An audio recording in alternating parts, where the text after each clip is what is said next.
Check 1, 2. Put that around there.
Well, good morning and welcome to the Friday morning edition of Frankly Speaking here. I got my second mic up. On WYDC TV, Big Fox. I'm your host, Frank Acom. We are broadcasting live and proudly from the Hesselson studio here on Market Street in Corning, and we have a lot to cover today. I don't even know where to begin. We've got updates on COVID. We've got updates on the Trump hush money trial, the debate. And of course, and I'd love to hear your opinion on Joe Biden claiming executive privilege against anyone hearing those audio tapes of his interview. We'll be talking about that as well. A little bit later on in the program, during the Steuben Senior Services Fund section of the program, we'll be talking to the Salvation Army of Corning. Our good friends from the Salvation Army have a very special event coming up today, and we're going to talk about it during the interview. In full disclosure, we recorded the interview yesterday. So to clear up any kind of confusion of the interview, the event is today. And what it is, it's Donut Day. During World War I and World War II, Salvation Army had I guess you call them a group of lassies is what they call them, that handed out donuts to soldiers. And they celebrate each year by handing out donuts. So today, right here on Market Street in Centerway, if you're around from 11 to 1, stop in, get a free donut, some coffee. It'll be a fun time. We're going to hear all about it coming up a little bit later on in the program. Okay, what is going on, just quickly, and I'd love to hear your opinion on it, with this kind of, I hate this term, the media uses it too much, but the Garland hearing turning into chaos. So AOC, Marjorie Taylor Greene, Jasmine Crockett got into trading barbs during this hearing. I don't think it's really a good look for anyone. The hearing on whether to move forward with the contempt resolution, which we'll talk about later on, against Attorney General Merrick Garland, spiraled out of control after Greene brought up the daughter of the Manhattan judge presiding over Trump's trial. She said at the hearing, "I'd like to know if any of the Democrats on this committee are employing Judge Merchant's daughter." That's when Crockett demanded to know, what does this have to do with Merrick Garland? Do you know what we're here for? So Marjorie Taylor Greene shoots back and says, "I think you know what you're here for. I think your fake eyelashes are messing up what you're reading."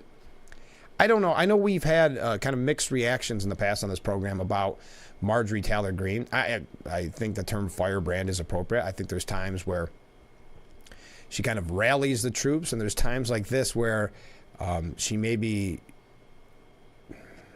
got a little too aggressive by half. I'm not really sure. I mean, it almost seems like a lunchroom squabble, doesn't it? Bringing up the eyelashes, the fake eyelashes. I'm not sure. I don't know if it's the best look. I pose the question to you. That's when chaos erupted. Jamie Raskin,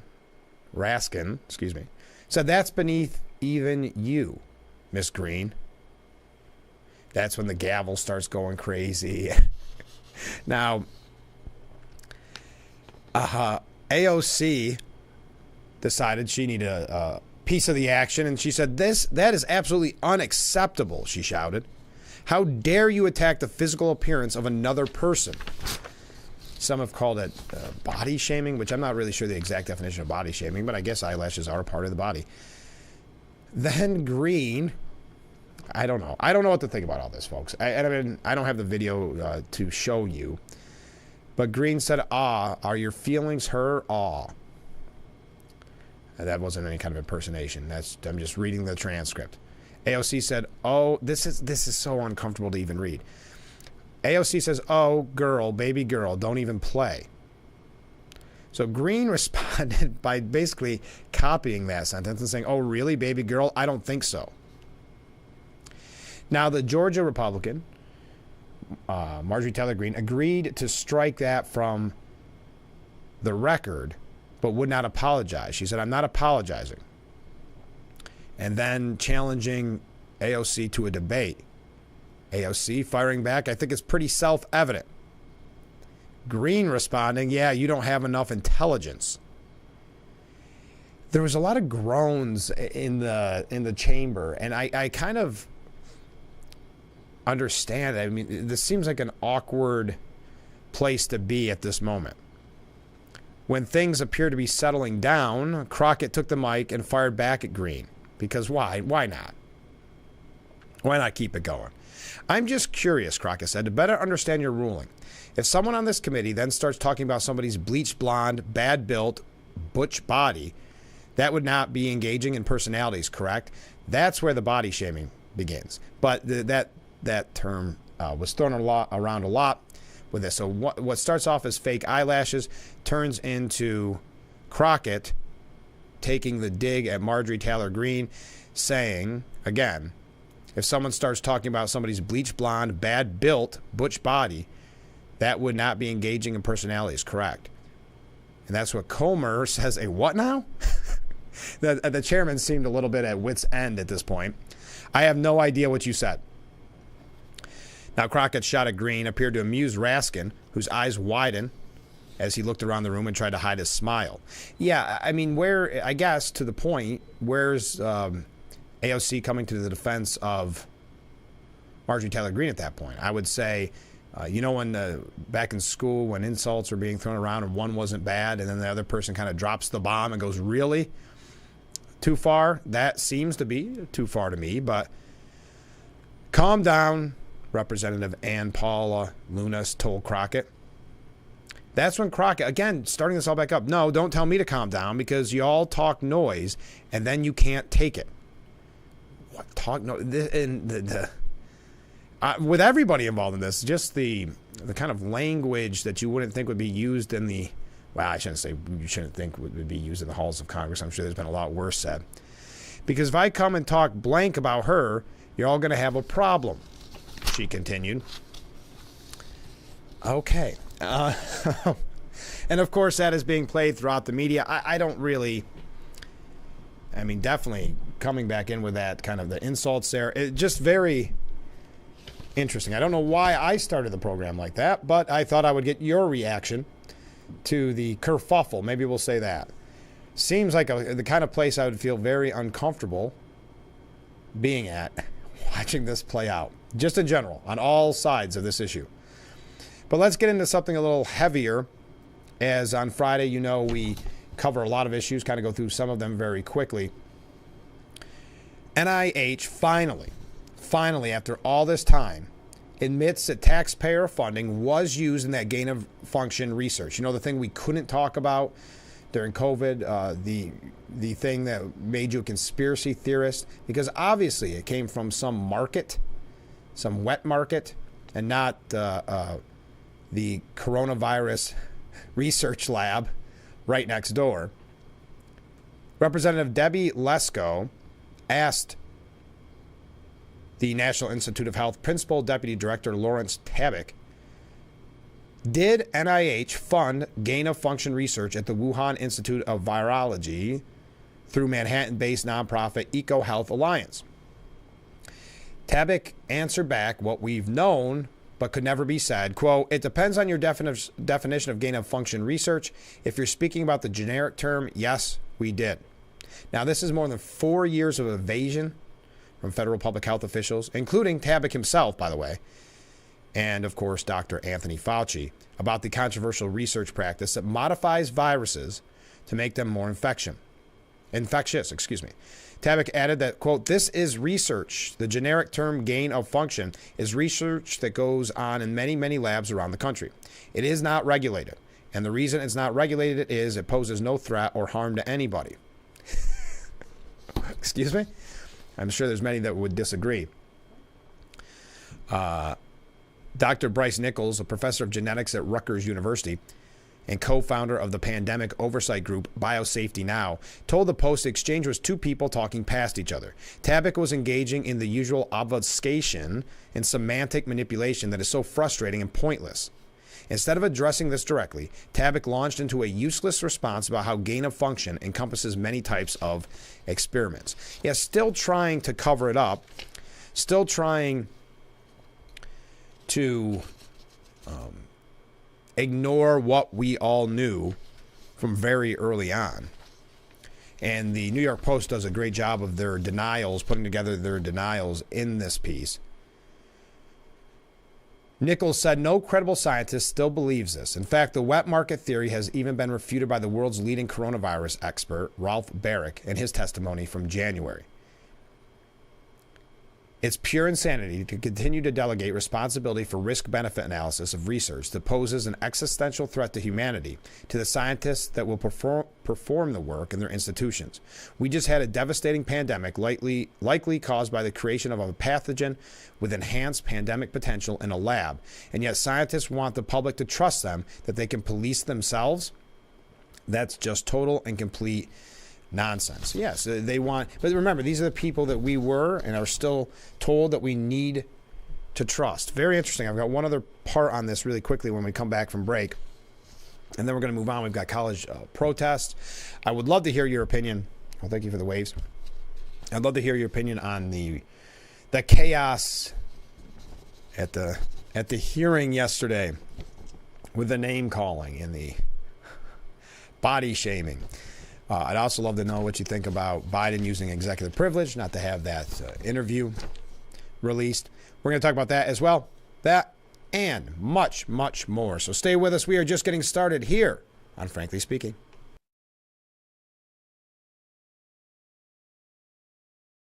Isn't your wellness important?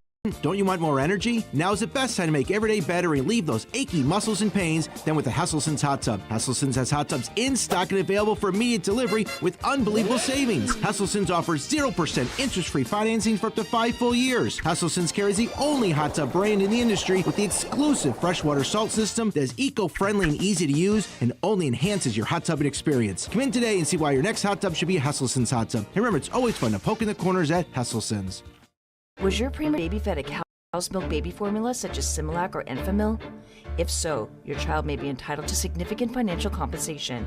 Evidence shows that cow's milk formulas increase the risk of NEC in premature babies, causing severe harm and even death. If your child was born premature and suffers from NEC, intestinal perforations, sepsis, cerebral palsy, or died as a result, you may have the right to sue for significant financial compensation.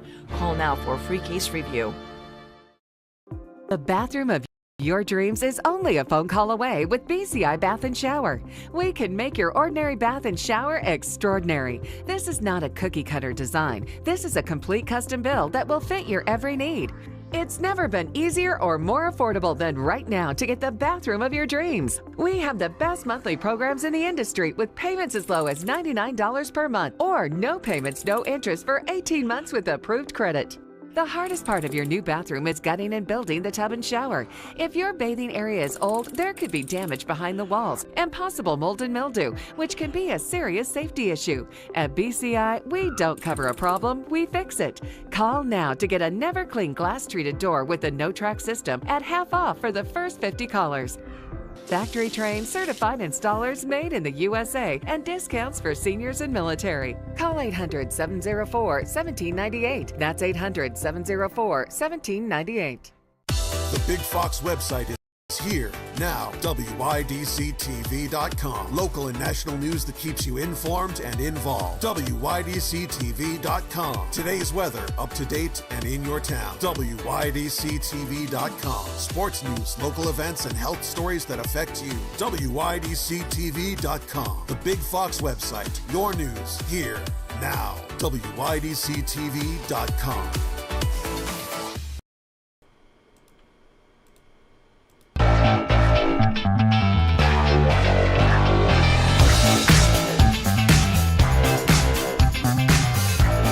And we are back with Frankly Speaking here on WYDC TV, Big Fox, broadcasting live from the Hesselson studio. Coming up in the next hour, during the Stu Ben Senior Services Fund section of our program, we're going to be talking to the Salvation Army, Major Anita Stewart and Marlene Swingle. They're going to join us for the conversation on Donut Day. Get yourself a free donut and a cup of coffee right here in Centerway from 11 to 1 for the tradition of the Salvation Army. You'll hear all about it coming up in a little bit. Comments from viewers. Perhaps Marjorie Taylor Greene needs to practice judicial procedure shaming rather than body shaming. Good point. I think her frustration with everything caused it. I think so. I mean, I think you can see the frustration with everyone involved in that chaos. I just don't think, first of all, it's what the media now focuses on and kind of the pettiness. Well, they don't focus on the pettiness from all sides, but definitely they'll focus on it from Marjorie Taylor Greene. To me, it's like if you're debating someone and it goes to the name calling and it goes to kind of the aggressive repeats and things like that. It doesn't look as if you're winning the argument. I'm not sure if that was also the right place, though. I'm not sold on this completely. I'm not sure if that was the right place to bring up the judge in Trump's trial, because it was a very important hearing, and I think that needs to be highlighted. That his daughter works for those consulting firms for Democrats. I think that is an important point. But again, sometimes when it's so out of nowhere, I think it also becomes it maybe looks more like desperation than it does having the conversation that needs to be had. You can agree with me. You can disagree with me. I want to read your comments. So please, I'd love to hear you out one way or the other. Back to COVID for just a moment. The New York Post editorial board says that COVID-19, which killed 1.1 million Americans and destroyed the lives and livelihoods of millions more, is a man-made virus that escaped from a Chinese lab partly funded by the United States government. Even today, you're not supposed to say that, even though it's the only plausible scenario. Yes, they've done a wonderful job of making people self-censor and censor what they've said. It almost cost, not that I care one way or the other, but Jon Stewart, his career, when he went on Stephen Colbert and had the audacity to suggest it wasn't from a wet market, that it was from a lab, just almost at the exact location that they tracked it down to, just feet away, that happened to be studying this exact thing. Boy, remember Stephen Colbert just losing it. You can't say that. No, fact checkers will rush in to claim that eminent scientists deny this, which is because those scientists have too much invested in money and time in their own beliefs to admit the truth. But as Congress continues to probe, that truth is coming out little by little, and the lies are being exposed. China tried to deflect blame immediately by saying the virus supposedly began in a wet market of animal meat in Wuhan. Dr. Anthony Fauci repeatedly argued it, quote, evolved in nature and then jumped species in the spring of 2020. Again, these are the people we're supposed to trust. Listen to the scientists, believe the scientists. Since then, both long investigations and government reports have concluded that the virus is man-made. Fauci grudgingly admitted it could be true. Anyone who questioned this claim, including the New York Post, were censored online in 2020. And that's been another part of this censorship. So when I say self-censorship, this wasn't even just self. This was the social media and others censoring places like the Post that had the audacity to try to get to the truth of what caused the pandemic where over 1.1 million Americans died. That's Americans. We're not even talking throughout the world. Why was it censored? The reason? A statement published in Lancet by 27 scientists calling it a, quote, conspiracy theory. We now know that statement was drafted by Peter Daszak, president of EcoHealth Alliance, the company working on research in the Wuhan lab. He was just trying to cover his own complicity. All signs point to a lab leak. The only reason we can't say it conclusively is because China has been allowed to destroy, remember that, destroy all evidence. Again, it ties in with what we've been talking about with China as China meets with Russia the last few days. We've talked about China, Russia, Iran, and the threat that they pose, trying to be world superpowers, for lack of a better word. So keep this all in mind as we tie them in together. Scientists sometimes experiment with viruses, making them easier to catch or more deadly as a way to determine what might happen or what vaccines may be needed. But in May of 2021, Fauci stated unequivocally that the U.S. has not ever and does not now fund gain-of-function research in the Wuhan Institute of Virology. Trouble with that word. Apologize. On Thursday, NIH Deputy Director Lawrence Tabak directly contradicted that. We mentioned that quote earlier, saying, yeah, we did do gain of function, but it's perfectly safe. On cue, the National Institute of Health has changed the definition of the term on its website to make it sound benign. So they have now, just to continue this cover-up, changed the name, or changed the definition, of gain of function research. But the fact of the matter is that it isn't benign. EcoHealth was specifically working in China because such work was not allowed in the United States. What researchers were doing with coronavirus was very dangerous. And while there may be a scientific debate about whether such inquiries are worthwhile, deadly viruses have leaked from Chinese labs before. It is the height of irresponsibility for the U.S. to be involved.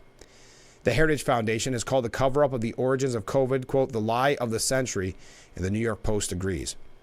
This is a scandal of colossal scale, one that requires a complete overhaul of the entire National Institute of Health. They lied about a weapon that devastated our country. They can't be allowed to get away with it. That's from the New York Post, just to tie in.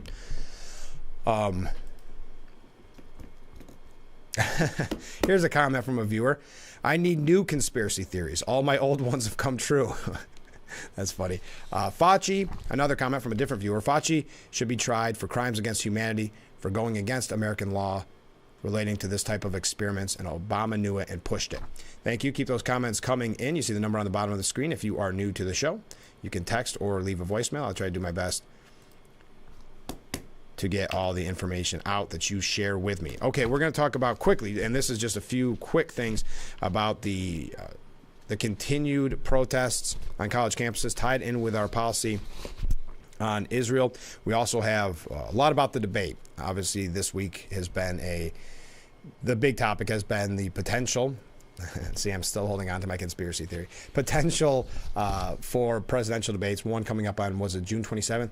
We're going to take a look at both sides. Some saying, well, this is the best thing that could ever happen to Biden. Others saying this is the best thing that could happen to Trump. We're going to take a look at that, but I'd love to have you weigh in on that or any issue that you'd like to weigh in on. But right now, we've got to take a break, and then we'll be right back with Frankly Speaking. Attention. This is an important message for firefighters, members of the military, and airport workers. For decades, first responders and firefighters at military bases and airports used a chemical-based foam to fight fires. Studies have shown that chemicals used to make aqueous film-forming foam, or AFFF, are highly toxic to humans and have been associated with several types of cancer. If you or someone you know was diagnosed with any of those cancers, call now for a free case review. I'm Marianne Burke. I've lived here for 70 years, but I do fine right here in my house, and I want to be here as long as I can be. And I feel comfortable knowing that if something happened to me, someone would know because of the cameras that are installed in various spots in my home. That has been a wonderful gift to me, to be able to have that security and that support from Full Circle America, and that's what it's all about. Rated the hearing aids of 2023 by Forbes, the Audion Atom 2 series offers superior sound quality and functionality for a fraction of the price. For just $189 a pair, the Atom 2 features 4 different hearing modes for all types of hearing loss. It packs crystal clear sound, a nearly invisible design, and is even rechargeable. I actually like them better than my old $5,000 hearing aids. They're so comfortable, I forget I'm wearing them. And the sound is amazing. The Atom Pro 2 is our smallest hearing aid yet, featuring advanced background noise cancellation, and is the world's first hearing aid with built-in UV cleaning that kills 99% of bacteria. I could not believe how my hearing and life changed without seeing a doctor or having a hearing test. Join over 500,000 happy customers today and get the hearing you deserve. Call 1-800-434-9816 or go to audionhearing.com to get your pair of Audion hearing aids starting at just $189.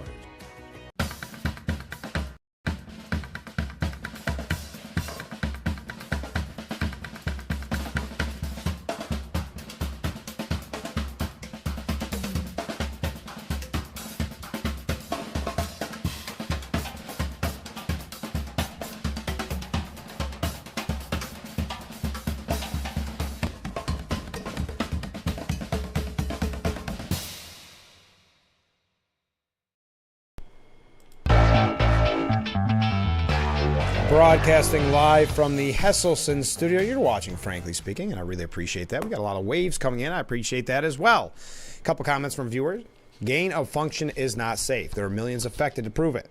If it's proved that the lab caused all these deaths, they should be held accountable. It needs to be treated like a nuclear bomb had gone off because it had a very similar effect of one. And another comment, the virus arms race must be stopped. Well, it is very concerning when you think about China's involvement, obviously, and you look at the destruction of the evidence. And we talk about so often on this program the China, Russia, Iran alliance and what that can mean towards the future. But let's go quickly to college campuses, because why not? Just to show you a little bit what we're dealing with, Columbia faculty, they passed a no confidence resolution against President Shafiq. Now, why?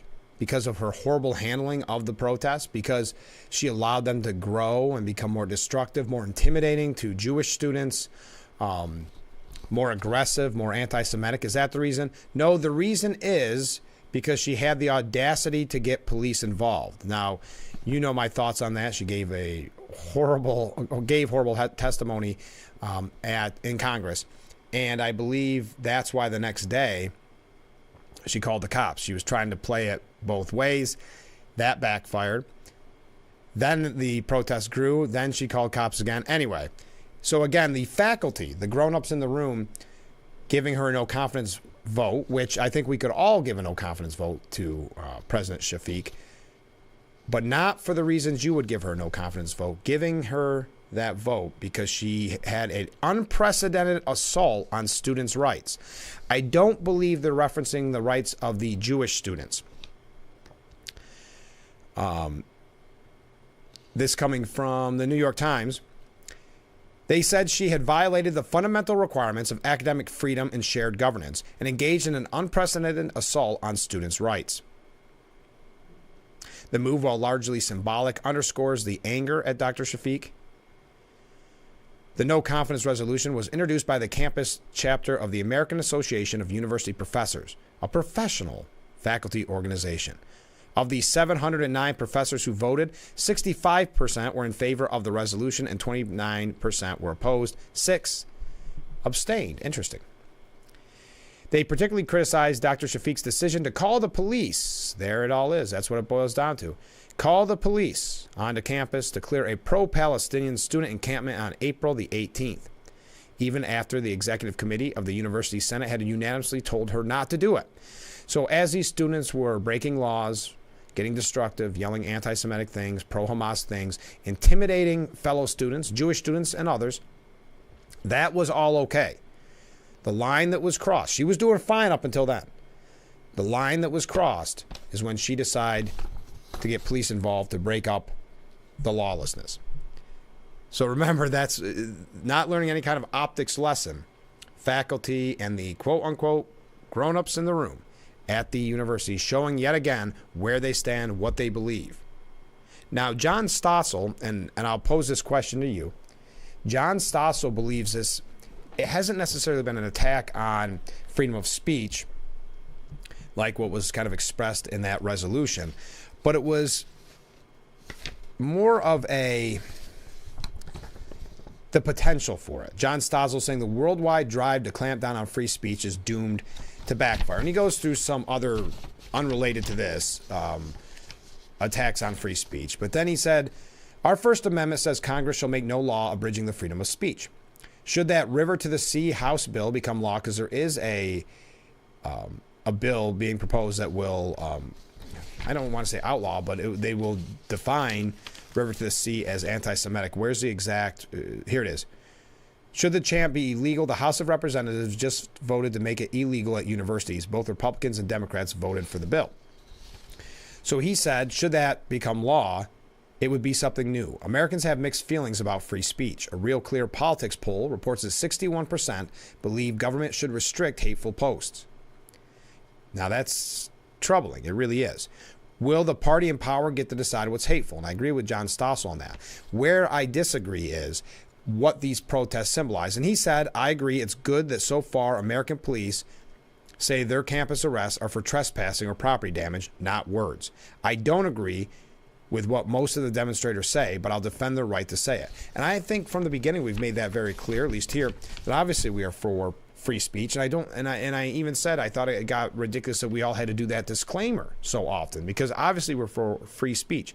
But when you start talking about destruction, when you start talking about trespassing, when you start talking about, while trespassing, making Jewish students feel uncomfortable, not be able to go to class, shutting down classes because of these illegal protest tactics, because of course they did not have the permits, they did not have permission to be there, trespassing, etc. That's where the problem is, not the free speech. Peaceful protests are fine. I don't know how you could watch what happened and call them peaceful.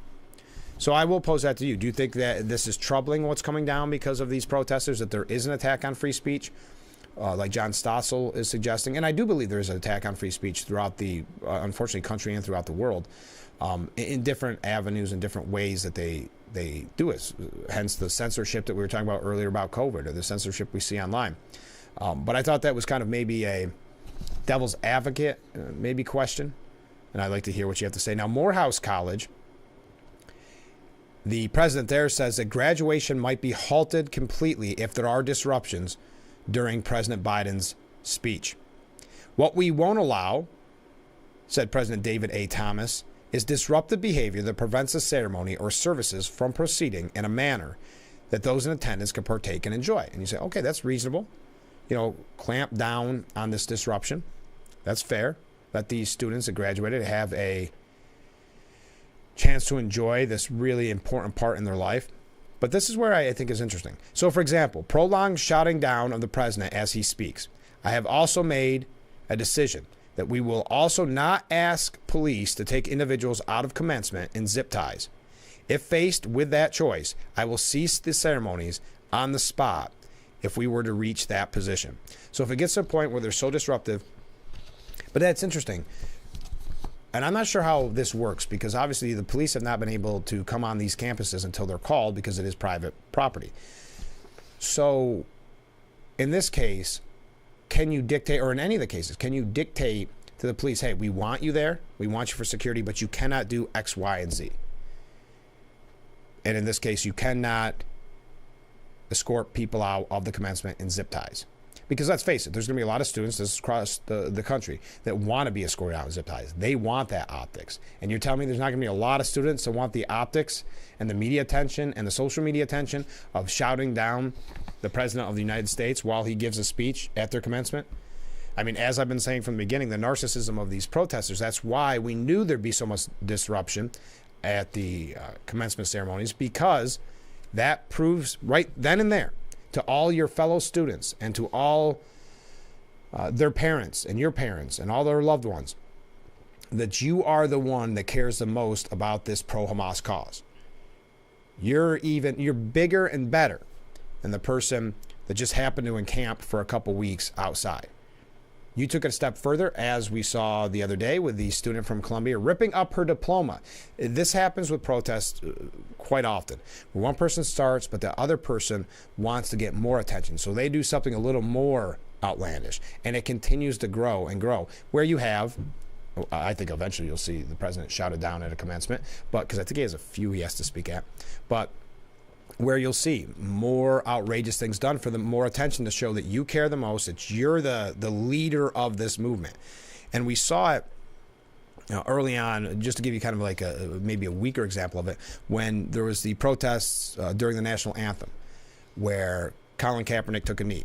And the next person that wanted to start it took a knee and raised a fist. And then the next, it was always continuing to grow, different ways to be, for lack of better terms, center of attention, like we see here, where that person protested by wearing zip ties while getting their diploma. Well, I'm going to do that, but I'm going to take a step further and rip up my diploma. And then the next person says, well, I'm going to take it a step further and boo the president until I get escorted out in zip ties. And if I can have the whole ceremony ended because of my actions, that's the person that cares the most about this pro-Hamas cause. We have a little bit more on this, very little bit more. One opinion piece I just want to kind of share with you, tied in with Israel. We're going to get away from that. I've got some immigration issues. Also, the executive privilege that Biden invoked to keep that interview hush-hush.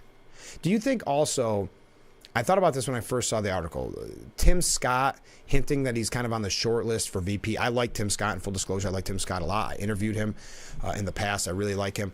I don't think it's good hinting towards that. I don't think Trump likes the attention being taken away from his announcement. So I'm wondering if that's a positive thing or if that was ultimately a negative thing for his futures. So I'll pose that question to you as well. But first, we've got to take a break, and then we will be back with Frankly Speaking with some comments after this.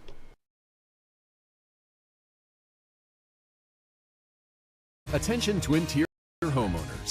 Are you tired of paying too much for your energy bills? It's time you discover Koala Insulation of the Southern Tier, a premier insulation contractor. The professionals at Koala Insulation can give you a free, no-obligation insulation evaluation. It's one of the best home improvement investments you can make. Give us a call at 607-463-0616. Discover Koala Insulation of Southern Tier. We are fully insured. Visit koalainsulation.com and find us near you. Attention, if you were a loved one regularly used hair relaxers or straighteners and were diagnosed with uterine, ovarian, or endometrial cancer, you may be entitled to significant compensation. I've used hair relaxers for years. I had no idea they could cause cancer. Chemical hair relaxers and straighteners have been linked to serious conditions, including several types of cancer. If you used hair relaxers and now have uterine, ovarian, or endometrial cancer, call now to see if you qualify. There's no fee unless we win your case. You rip and tear your old statements and bills, but thieves use this information to steal your identity. Don't be a victim. Get the ID Police, the new ink roller that encrypts all your old documents. So before you throw it out, just roll it on, and your information is gone, both on the front and through the back. Even if the paper is held up to the light, even your medical information is safe with the ID Police. So block it out before you throw it out. Order now and get your ID Police for as low as $9.99 and get free shipping too. This offer is not available on Amazon, so call or click now to get your ID Police for as low as $9.99 with free shipping. Order now. Call 1-800-898-1002. That's 1-800-898-1002 or visit getidpolice.com. So call 1-800-898-1002. Order now. It's a season of sharing. Having a good time has always been my number one goal. I tend to get crazy. At my age, I should not be jumping up and down like that. And if you don't know what I mean, ask your mama. The young ones, y'all like, we don't know what you're talking about. But I promise you, in 30 years, you will. It's the best time in daytime. Weekdays at 2 p.m. on Big Fox.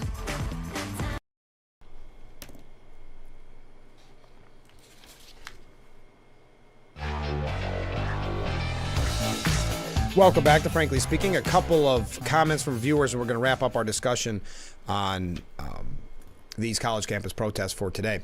Quote from a viewer: I find it very telling that the same groups funding this chaos on campuses also donate to the Democrats. That should tell people something. Yes. And faculty supporting these protests. We've talked about the bias on college campuses, indoctrination so often, where faculty and staff are not. You're not seeing too many conservatives, are you? Far different reaction, and I'm not sure what this means exactly, so if you could explain. Far different reaction from the Democrats about these protests than they had for Seattle, Portland, and many other cities destroyed during Black Lives Matter protests. And then another comment from a different viewer: demonization of your fellow man is always how our rights are abridged. This is why I always fall back on fundamental principles. Deep state is scared. Networking is the only hope for liberty to prevail. Thank you. Okay. Douglas Murray talked about something with these protests that I had kind of been highlighting, and it's the COVID masks. Everybody's masked up, right? And to me, it's historically what terroristic groups do: cover their face, hide their identity. You see it, probably the best known example, Ku Klux Klan with the masks. Remember when we were all told to mask up, Douglas Murray said? Well, perhaps it's time for us to change that rule. How about masks off? Sure, he says, for some people in New York City, he gets it. A few have I like how he puts this. A few have underlying health conditions like morbid obesity or different bodiness or whatever we're allowed to call what we used to call overweight. But how to explain to all the young people, particularly the young protesters who seem to be so unnaturally scared of COVID? Why are they always so scared of COVID when the cameras come around?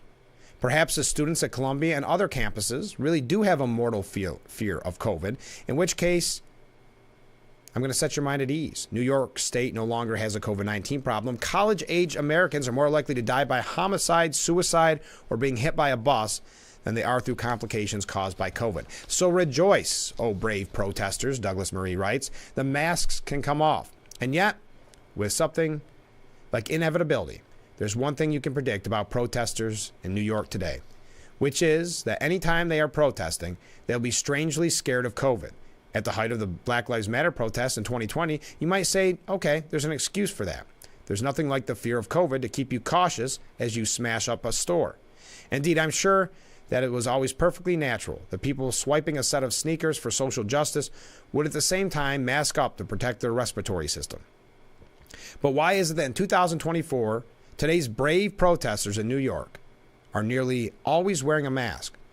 Why should it be that students making their demands for ceasefires in the Middle East and humanitarian aid at home have to holler their demands through a piece of cloth? What is it about the outside troublemakers who come into this city's campuses that makes them, at one and the same time, brave enough to cause disruption to students and citizens and yet terribly hypochondriac over COVID? Well, I would like to suggest a reason. It has nothing to do with CDC data or vaccination rates, nothing. The reason is that they are bullies. And like all bullies, they are at the same time terrible cowards. Despite pretending that they are world-beating revolutionaries, the protesters who now push people in this city around are trying to keep their identities hidden. Perhaps it's because they are professional agitators, drafted in by a range of left-wing grassroots organizations to cause trouble. That is certainly what many people, including the police, believe. Perhaps these people want to cover their face because the media in this country might just notice that the same professional revolutionaries tend to turn up wherever there is trouble, almost as if they are paid to do so. Presumably, they want to keep their identities hidden as much as possible. But what about the students at Columbia and elsewhere who want to sit in their tents and bravely protest about something they don't know anything about? Maybe, just maybe, they too are not actually afraid of COVID. What they're afraid of are the opinions they're espousing.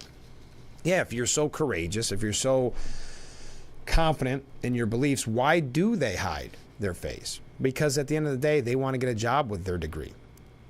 They want to have their fun protesting and yelling anti-Semitic things, pro-Hamas things, but they also want to think towards their future. Because they know at some level that bullying other students and shrieking about things they don't know about is not a good look. They want to intimidate people, but they never want to be intimidated themselves. And isn't that a great line? They don't want to be intimidated. We can intimidate you. You can't intimidate us. That has been the reaction. And to that piece yesterday that I had where these universities are rewarding the students for being so obnoxious, for being so aggressive, by giving in to their demands. But at the end of the day, I like that. They want to intimidate people, but they never want to be intimidated themselves. And I would point back to the Antifa protests as well, where they covered up their face, another terroristic organization. So Douglas Murray has a suggestion. At all future protests in New York State, let's have a mask-off policy. The KKK was the last organization in America that was so proud of their beliefs that their members covered their faces during protests. Now, students for jihad are doing the same job, for strangely similar reasons, if you think about it. So let's demand they take the hoods off too. Oops, sorry, I meant masks. I thought that was a really good point. And, it is funny because you see the pictures, and it is all masks, as if we were back in 2020. So just ending on that note of our comments on the protests, I thought that was a really good piece. You can find it for yourself at the New York Post, Douglas Murray. Tying that in with the Israel policy, did you see that National Security Advisor Jake Sullivan this week, and I think we mentioned it earlier, said no president has stood stronger with Israel than Joe Biden. Now we know that is a joke. He's withheld munitions. He has falsely accused Israel of indiscriminate bombing, calling its response to the October 7th massacre over the top and suggesting that it violated international law. He has halted the weapons to help Israel to fight for their survival and demanded that it not pursue terrorists in Rafah. But you've got to remember, and we know who, let's face it, no matter what you think of Trump, if you're a supporter or not, Trump was very strong, if not the strongest president with Israel. Stood stronger, I should say. Strongest, had the best relationship. But I'll continue. Sullivan, the man who said no president has stood stronger with Israel than Joe Biden, Jake Sullivan, was also the man who said, and I quote, "The Middle East region is quieter today than it has been in 2 decades. Quieter today than it has been in 2 decades, just days before October 7th. Now, Israel Defense Chief has warned that operations in Rafah will intensify as commando units are deployed. Israel Defense Minister warned that the battles in Rafah will intensify and more troops will be deployed after a commando unit entered the city in southern Gaza. So there's your updates on that. We've got to take another short break. Stay with us. This is Frankly Speaking here on WYDC TV. Big Fox, we will be. What did I do with my... I can't remember what number we're on. We'll be right back.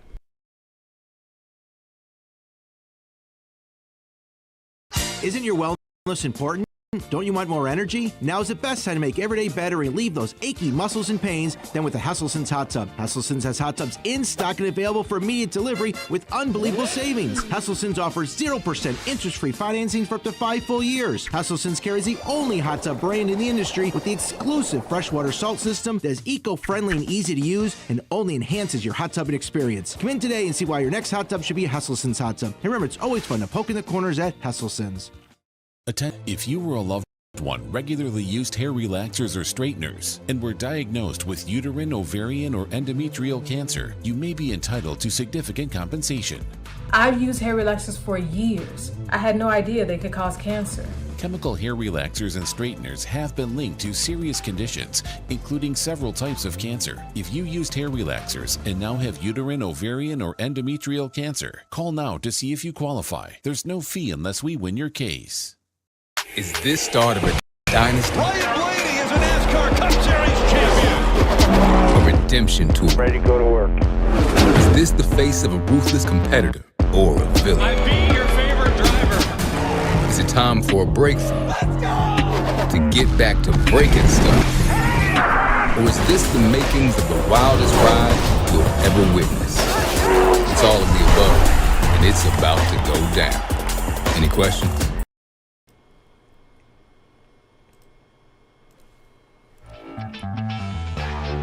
And we are back with Frankly Speaking, broadcasting live from the Hesselson's studio. A couple comments from viewers. The idea here is that the June being the new earliest debate, and the reason the debate is that early is to show Biden is done, so in convention, Democrats can nominate Michelle Obama to run.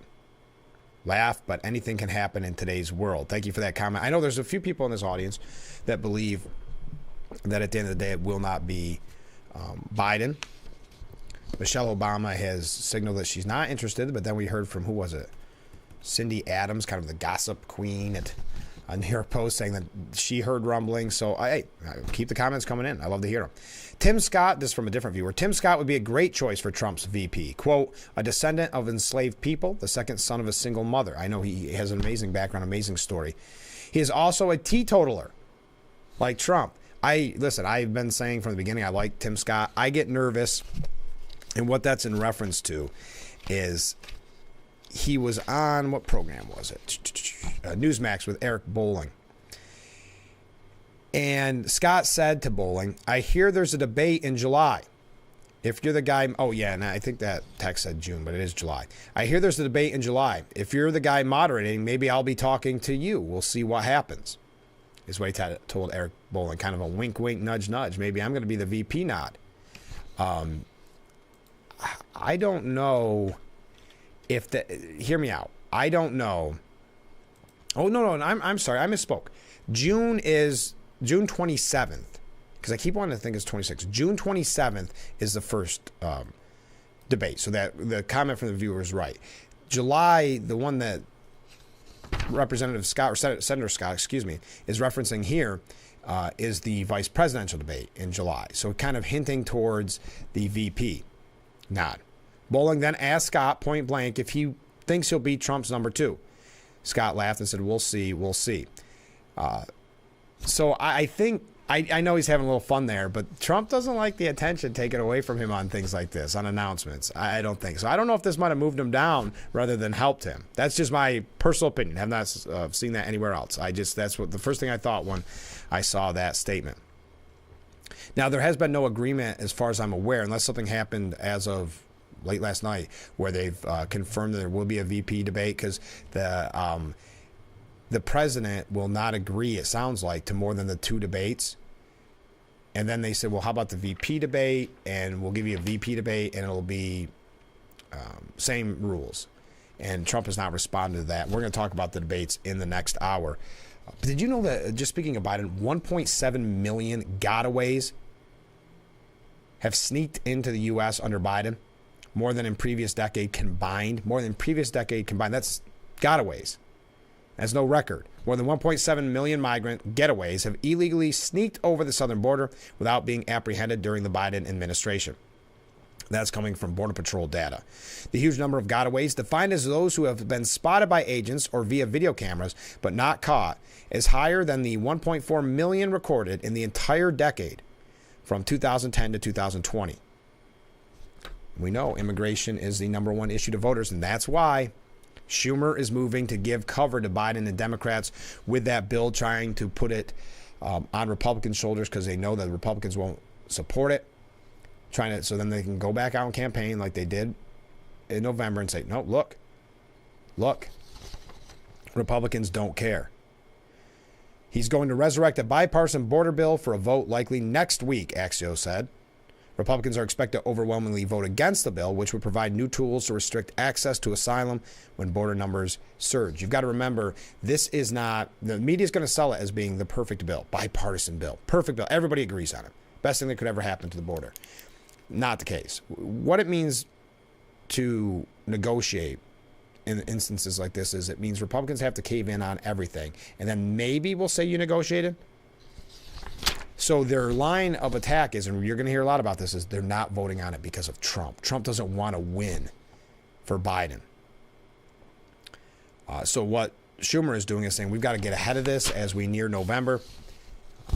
This is the number one issue for voters. And let's face it, Biden has a dismal record with the open porous borders, with the gotaways. So I just wanted to pass that along quickly. We are going to talk about in the next hour the White House using the executive privilege to block the release of the special counsel's recording. That's coming up in a little bit. I'm going to take my last break of the hour.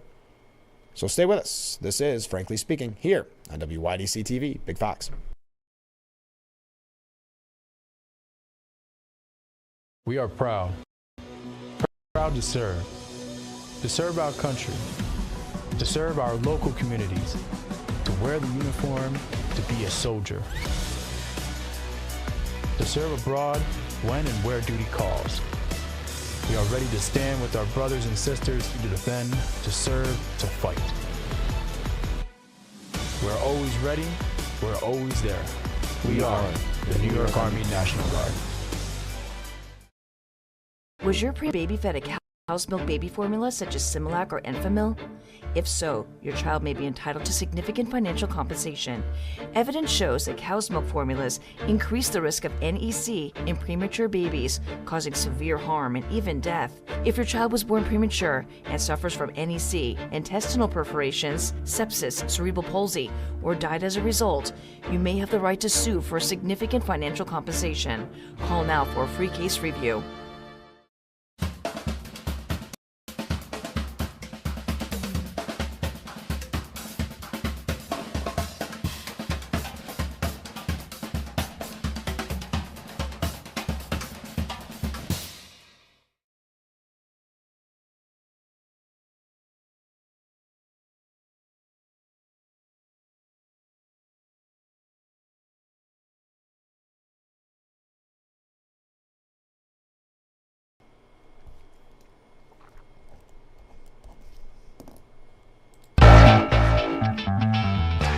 And we are back, wrapping up the first hour of Frankly Speaking here on Big Fox, broadcasting live from the Hesselson studio. Coming up in the next hour, we'll be talking with Major Anita Stewart and Marlene Swingle from the Corning Salvation Army as they are celebrating Donut Day today.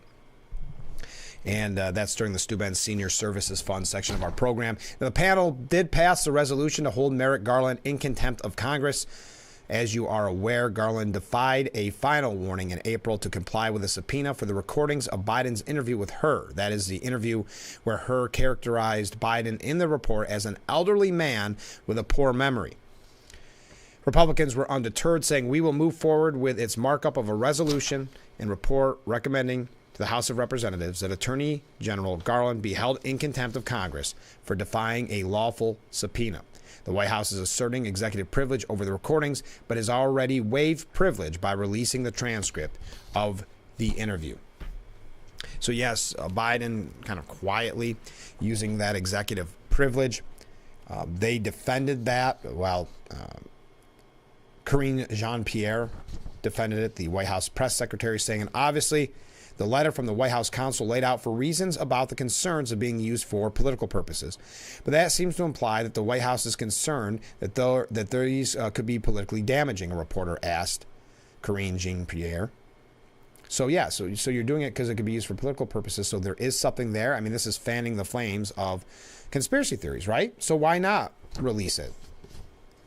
Jean-Pierre defended the decision. I think the second piece of this, too, to know is that Attorney General made it clear that law enforcement files like these need to be protected, claiming that Biden made that decision at the request of the Attorney General. So it was actually Merrick Garland who said, don't release these tapes.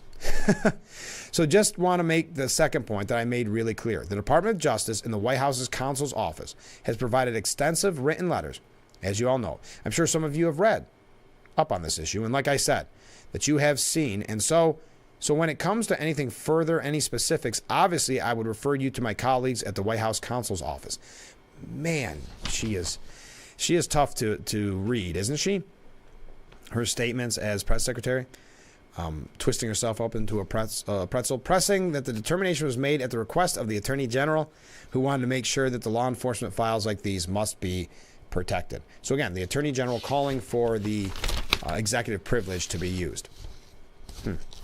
And we know it could be used for political purposes. Okay, we're going to talk a little bit more about this in the next hour. Then we're going to move on to debates, because they kind of go hand in hand, don't they? Trump saying he wants 2-hour debates, wants to make sure they're standing the whole time. I think setting the bar to where they are hoping that her witness during that interview will be what the American people witnessed during the debate. So we're going to talk about that. We have a great Stu Benz Senior Services Fund interview with the Salvation Army coming up in the next hour. Also, I would like to highlight on Monday's show, I'm very excited about this. We've been talking about the Stu Benz Senior Services Fund a lot, but we're going to be joined by Linda Teeter from Stu Benz Senior Services Fund to find out more about what they do, what services they provide, so that you can stay in your home. I think you're going to really find that to be interesting and helpful and useful. So make sure you tune in on Monday for that. And one last thing, because I have 20 seconds here, and I don't want to forget. Today is the 9th annual Law Enforcement Memorial Service being held at 6 p.m. at Steuben County Sheriff's Office Memorial Park. That's 7007 Rumsey Street Extension in Bath. And as it says, they're held to commemorate the officers, deputies, and troopers who made the ultimate sacrifice for the safety of their communities in Steuben County and the 6 surrounding counties. This is a very moving and touching event, so keep that in mind. There'll be speakers like Congressman Langworthy, former Congressman Joe Sempolinski, Assemblyman Phil Palmisano, Assemblywoman Burns, Steuben Legislative Chair Kelly Fitzpatrick, and of course Sheriff Allard. The sheriff's this is tough. The Sheriff's Office Honor Guard will present the colors. A Hammond Sports student will sing the national anthem. Taps will be played. A 21-gun salute will be offered by the Corning American Legion and VFW ceremonial drill team. And Amazing Grace will be played on the bagpipes. So the public is invited and encouraged to attend to support the families and communities of those who protect us all. All right, folks, first hour, frankly speaking, is done. And by the way, I hope to see everybody there. The first hour is done, and I hope to see everybody in the second hour. So stay with us. We'll be right back with Frankly Speaking here on WYDC TV. Big Fox. We'll be right back.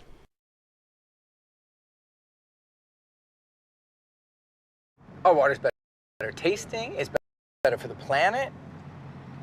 That's great, sir. Can I take your order? Oh, number 3. At Culligan, we get that most people don't think about water like we do, and that's okay.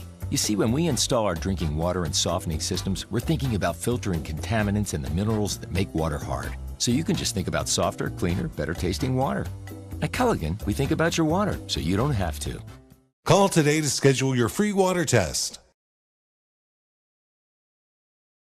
Aerial video for a commercial used to be extremely expensive, but not anymore. WYDC TV Big Fox now offers the Twin Tiers amazing aerial video for your business. We do it with our state-of-the-art drone and commercially licensed aerial pilot. Beautiful HD aerial video and pictures custom-made for your commercial. Call or email now to advertise on Big Fox TV and let everyone see your business in a whole new way.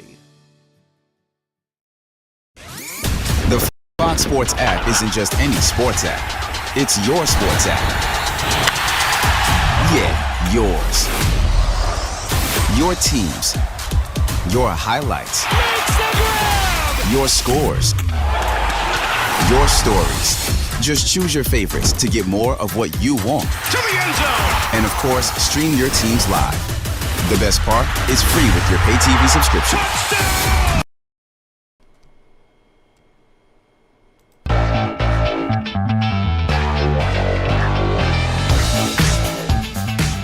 Hour number 2 of Frankly Speaking here on WYDC TV Big Fox. I'm your host, Frank Acom, and we are broadcasting live from the Hesselson studio here on Market Street in Corning. Got a lot of people walking by. It's a beautiful morning out.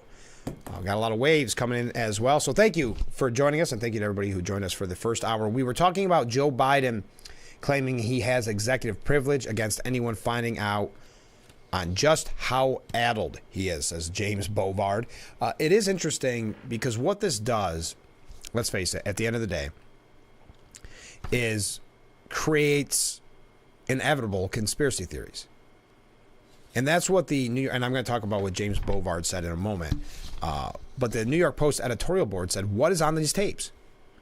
Biden cited executive privilege. Now, these are the tapes with Robert Hur, who said that he seemed like an old man, that he had issues, right? It says, bizarre, the transcript of the Hur interview got released weeks ago, so the audio can't reveal any hard information. So what is Biden afraid of Americans hearing? And the White House is blaming it on Merrick Garland, saying he suggested that they do this. Biden's kibosh came after Garland refused to turn the tapes over and asked the White House to step in, claiming production of these recordings to the committees would raise an unacceptable risk of undermining the department's ability to conduct similar high-profile criminal investigations. That's transparent baloney. Again, we're only talking about the audio version, not the words themselves. So Garland was only offering Biden a pretext for preventing the tape's release without appearing too self-serving. White House counsel Ed Siskel's reasoning is even more bewildering. He says House Republicans' likely goal is to chop the tapes up, distort them, and use them for partisan political purposes. So anyone with any recording of any politician, what makes this audio so special? Why would he believe that this audio would be chopped up? That there's some conspiracy theory that Republicans are waiting to chomp at the bit to add what? Silence in it, cut it up. I mean, that's nonsensical, his excuse. We're left guessing what is there, and that means there's more evidence of what Americans see every time Biden speaks without a teleprompter. He's a confused man in marked cognitive decline. But the stone wall raises suspicion that the tapes are somehow worse, more damning enough for Garland to risk being charged with contempt of Congress. Stop feeding the inevitable conspiracy theories, Mr. President. Release the tapes and let Americans come to their own conclusions. And that kind of ties in what they're saying there with what people, and again, this goes with the bar that I'm scared about, lowering the bar so low, but what we're going to see during the debates. We know without a teleprompter, without a lot of rehearsal, a lot of practice, like we saw with the State of the Union, Biden does have these issues. That the only conclusion you can jump to with these tapes is that would prove it, because their excuses are nonsensical. Their stonewalling of this just creates more conspiracy, enough that Garland was willing to be held in contempt. And that's, I think, very telling for people that may not have been prone to even caring about hearing these tapes. But James Bovard said, the Biden White House is proclaiming a new prerogative for presidents. They may suppress any evidence of their unfitness for office, especially, as we saw from the 1%, could be used for political reasons. Wait, are they that bad they would be used for political reasons? Isn't that your next jumping to a conclusion, right? Okay, you're saying they could be used against his political foes, or his political foes could use them against him. Doesn't that mean that they're bad? Anyway, the battle over 5 hours of audio tapes could settle President Biden's fate or pave the way for perpetual presidential secrecy in coming years. In August of 2022, Biden's FBI launched a massive, heavily publicized raid on Trump's Mar-a-Lago headquarters to seize classified documents that the former president allegedly illegally possessed. After classified documents were also discovered in several of President Biden's homes and offices, Attorney General Merrick Garland appointed special counsel Robert Hur to investigate. Hur recommended no prosecution because jurors would see Biden as an elderly man with a poor memory. So this, again, also proved the lawfare against Trump and not against Biden, of course. So this was working on so many levels. Now, the White House vehemently attacked her for this statement. 3 months ago, the official White House spokesman for oversight and obstruction, Ian Sams, boasted that Biden never asserted executive privilege during the Hur investigation because he was transparent and he had nothing to hide. Well, except for the mumbling and meandering. Last month, the Justice Department claimed that disclosing those audio tapes would be a clearly unwarranted invasion of personal privacy. But Biden was not conscripted into the presidency, and no one forced him to illegally retain classified documents scattered over sites in multiple states. Congressional Republicans threatened to hold Garland in contempt for refusing to disclose the audio tapes. The White House on Thursday formally invoked executive privilege to block access to the tapes. Biden is playing the get out of democracy free card. Bad motives by Republicans justify the cover-up, White House counsel Ed Siskel claims.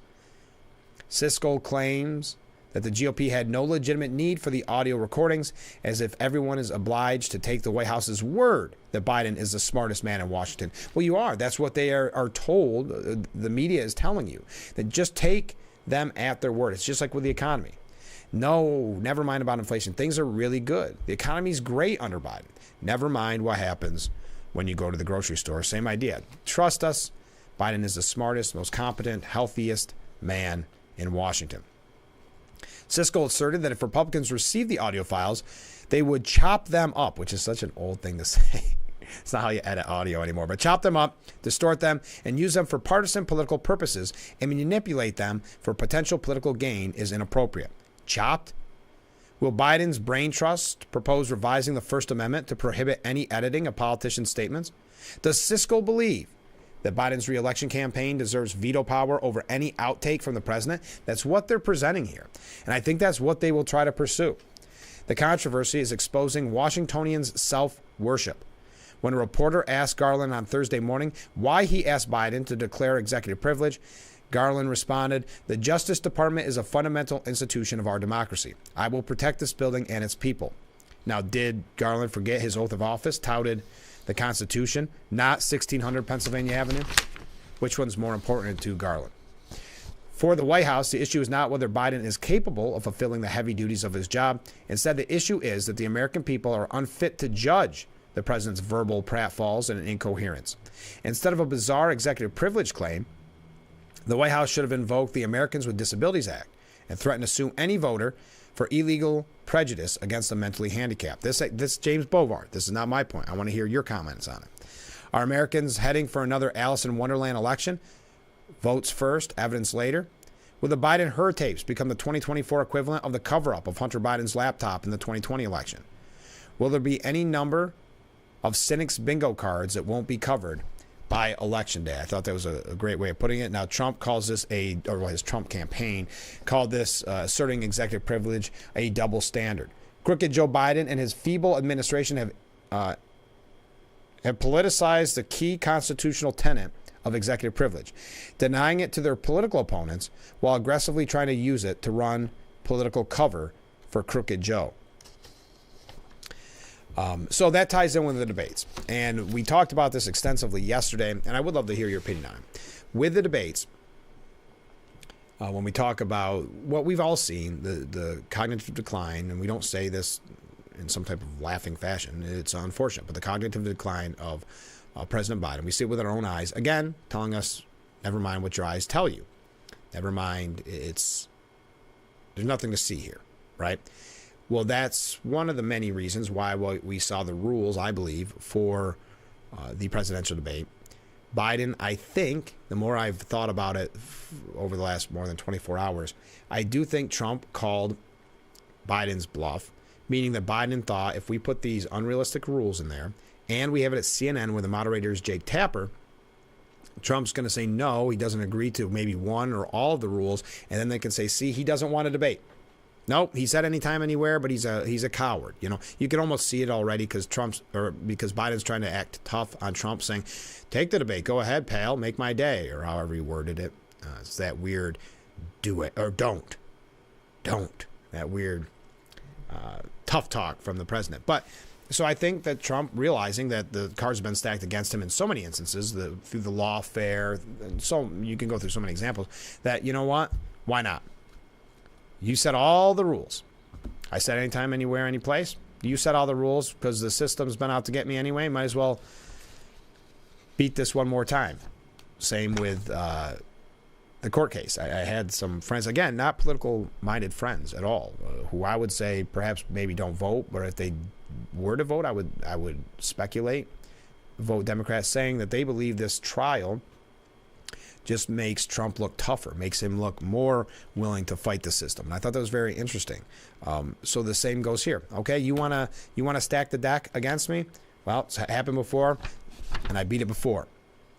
The Post has a piece about how Trump can use the debate to put Joe Biden away, but then Julian Zelzer of CNN says why Biden's eager to debate Trump.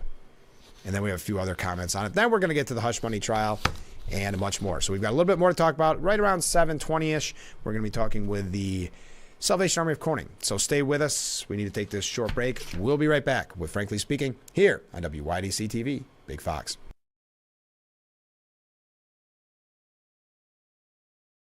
Isn't your wellness important? Don't you want more energy? Now's the best time to make every day better and relieve those achy muscles and pains than with the Hesselson's Hot Tub. Hesselson's has hot tubs in stock and available for immediate delivery with unbelievable savings. Hesselson's offers 0% interest-free financing for up to 5 full years. Hesselson's carries the only hot tub brand in the industry with the exclusive freshwater salt system that is eco-friendly and easy to use and only enhances your hot tubbing experience. Come in today and see why your next hot tub should be a Hesselson's hot tub. And remember, it's always fun to poke in the corners at Hesselson's.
Thank you for everybody who made a comment there about the technical issue. We're all back. We'll be fine here on out, I believe. So thank you for the comments. Keep them coming in. You see the number on the bottom of the screen. If you are new to the program, you can reach out anytime about any of the issues that we put forth on the broadcast. We are broadcasting live from the Hesselson studio, and coming up in the next segment, it'll be the Steuben Senior Services Fund interview, as we'll talk with the Salvation Army of Corning. Looking forward to that.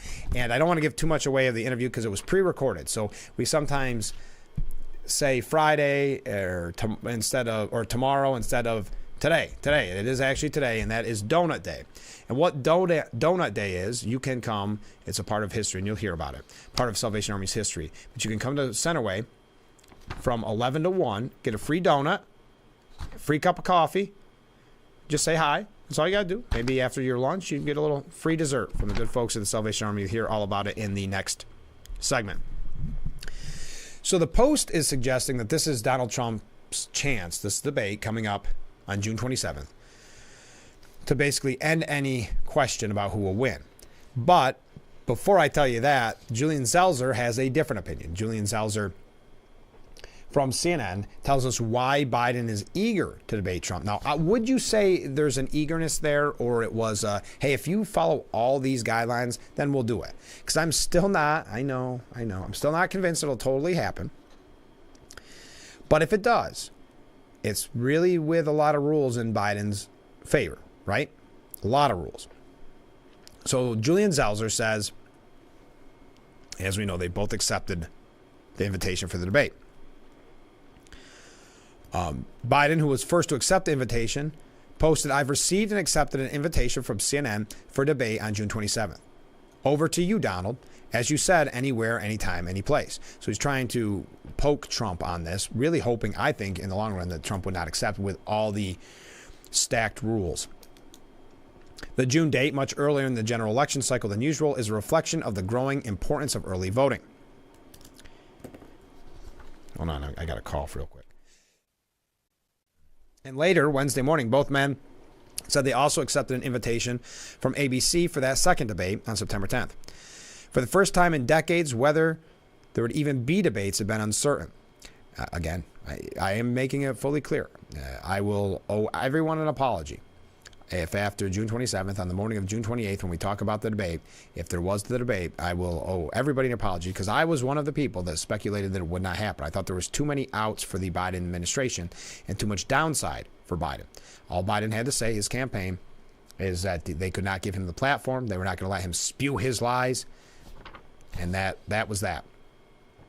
And they would have got away with it. But now, if he does now again, I know I said it yesterday, if they set the bar so low, which I think they're doing already, not just the Trump campaign, not just Republicans. I think the media is already willingly setting the bar very, very low, so that it's not going to take much for Biden to get out there and be declared the best debate performance of his career when he needed it most. Again, you can write the headlines, you can write the article yourself today on May 17th. You could write the article for the June 27th debate already. Biden seems confident as well. Let's take a step back. This, again, Julian Zelzer. Trump refused to debate his opponents in the 5 GOP debates. Yeah, I mean, they keep saying that like he was scared. That was such a smart political move. I mean, it wasn't a refuse out of scaredness. It was a refusal out of what did he have to gain. He preferred to get his airtime on social media, etc. Biden seems confident as well. After all, he took the stage twice in 2020 and won. So Julian Zelzer is quoting the president without quoting him. That's what Joe Biden originally said. Hey, I beat you twice. I can do it again. Go ahead, make my day. So Julian Zelzer, with this, impartiality of a journalist, and now, in full disclosure, he is a political analyst. But just saying, it's a known fact that Biden won both debates in 2020. He wants to do it again. Trump seems to be tempted to go mano a mano and show that he is better fit to be commander-in-chief. Although challengers are frequently more eager to debate than incumbents, Biden is likely feeling more pressure than usual to perform on the national stage, given concerns within the Democrat Party and among moderates about his age, and polls showing he is trailing Trump in some swing states. 5 swing states, I think? Moreover, while incumbent presidents normally enjoy far more attention than those seeking to replace them, in this election, the fact that Trump is a former president and one who is able to command ongoing media attention makes the debates more important for Biden. Well, one of the reasons Biden's not giving more coverage, that's because of Biden. They're not giving the interviews because of concerns when he goes off teleprompter. That's why they have to really coddle him in so many ways, giving questions ahead of time. And I know we had a question yesterday from a viewer. Do you believe CNN will give him questions ahead of time? I don't know. If history shows us anything, that is a potential issue. Donna Brazile giving questions to Hillary Clinton ahead of the Bernie Sanders, I think it was considered town hall or debate or whatever they called it. So yeah, it would not surprise me. I don't see a good scenario for Biden, and I don't want to set the bar low either, but I don't see a good scenario for Biden where he's going in there just knowing generically what the questions may be or what they should be, because he has to have everything, like we saw with the State of the Union, so scripted out, even to his side notes, the kind of the asides of what he wants to say or the digs he wants to take at Trump. Now, all of those will be well rehearsed, well practiced, probably on note cards on the podium. Hey, if he mentions this, say this, bring up the trial, bring up, So there'll be that he can set in stone.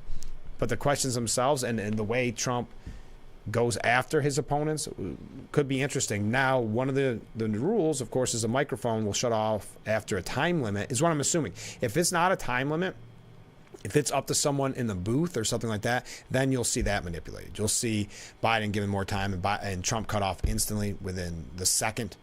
So that one is, well, I would say it's as concerning, maybe a little more concerning even than not having the audience there.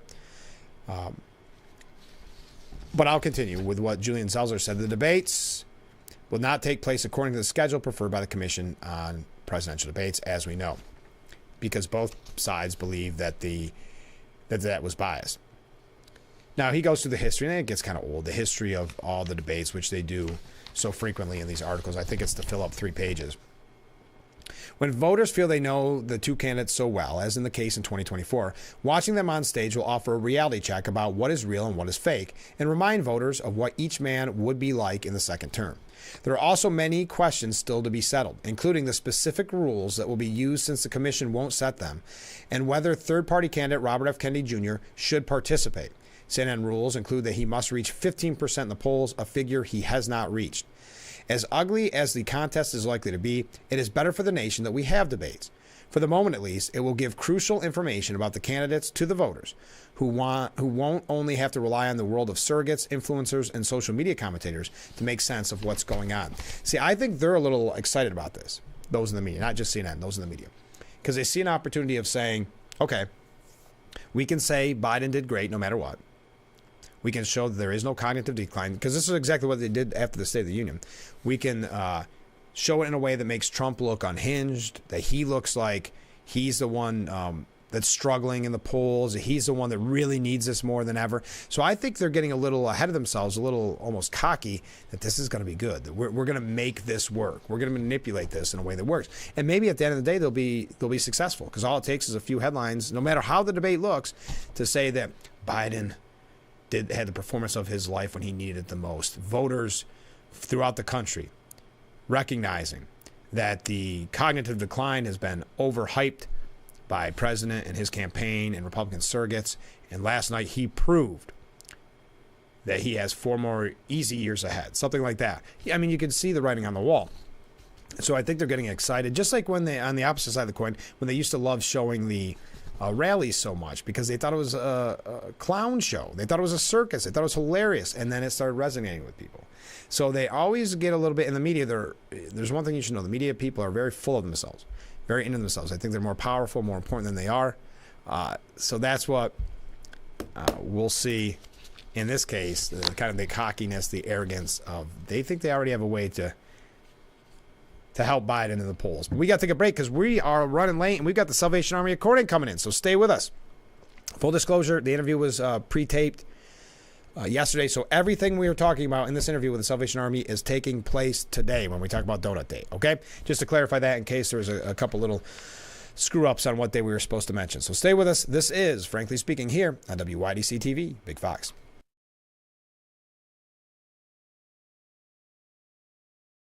You just have to get in the seat of a John Deere 1 Series tractor. Not because of how easy it is to use, or because of our expert dealers. Not even because it has implements for every job. You just have to get in the seat because breaking ground on your dream home feels pretty great. It's an inventory clearance event at Lindsay Equipment. Get 0% financing for 84 months and $1,000 off select John Deere compact tractors.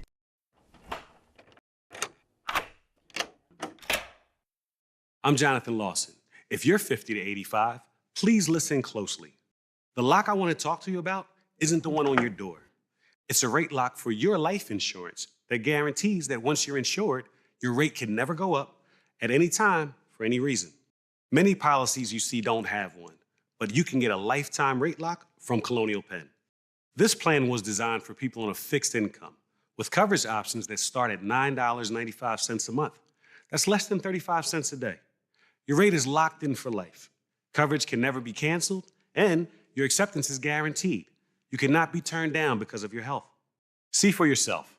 Call for an information kit and gift. Both are free with no obligation. Call 1-800-781-9990 for your free information and your free gift. That's 1-800-781-9990. 1-800-781-9990. Call now.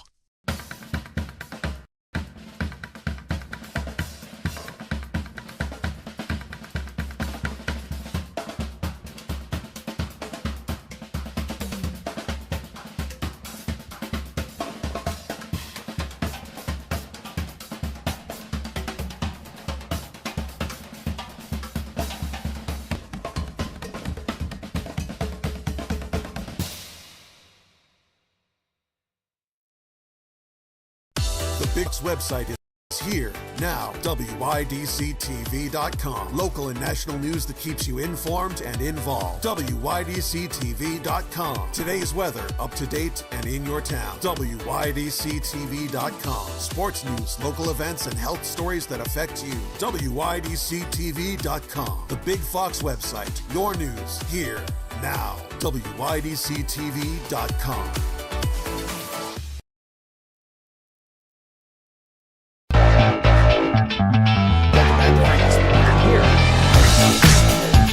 Broadcasting from the Hesselson studio. This is the Student Senior Services Fund section of our program. It's still joining us in the studio. Anita and Marlene, thanks so much for being on the show. There's a lot to talk about. I think most people are wondering about the outfit. We're going to save that. Okay. So first, if one of you would tell us the history of Donut Days for the Salvation Army. Well, Donut Days is a result of World War I and II, where the Salvation Army lassies were allowed to make donuts. They would pray and sing with the soldiers, and they would go in the trenches. They would make these donuts in a big cauldron, fry them, and then they would go into the trenches with the men and give them donuts. So they were active even through the firing of artillery and everything else. So they did this in World War I and II. Wow, that must have made that so special for the soldiers at It was the time. very special. Yeah. We hear that the donuts were not that great, but they just appreciated the love. Yes, of course. And is this something that's celebrated every year? Every year. And what are the celebrations that the Salvation Army takes a part in? There's a National Donut Day that's June 1st. Okay. But we're making our Friday, May 17th Donut Day in coordination with our 140th anniversary of the Salvation Army in Corning. And I want to emphasize that 140 years in Corning. That's amazing. Is that pretty high up there when it comes to years, or is that typical? That's typical from 1884 in February to 2024, and that is typical. That's typical. There are some corps that have even longer, 150. Wow. And how are some of the ways, and we're going to talk about Donut Day in just a moment, but how are some of the ways that you're celebrating 140 years?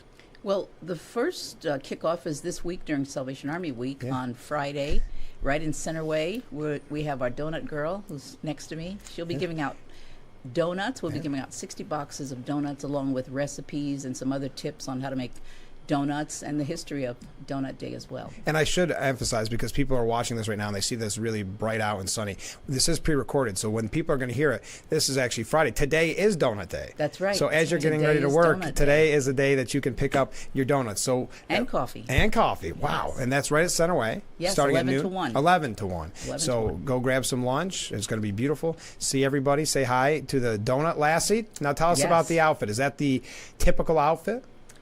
It is. It is taken from World War I. It is a donated outfit, and of course, if you fit the outfit, you're the one that plays a role. You're stuck every year from here on out. The helmet, I will tell you, is very, very heavy, and I guess that the men used to use it for everything. They used it for food, shaving. No kidding. Yeah, carrying water. Multitask. Yeah, it makes sense. You only had so much space to carry things into war. Sometimes they even wore a dress. Really? With just the scarf around it, a long dress. Yeah. And they had a Army identification on each collar. No kidding. Yeah. Well, so is it comfortable overall?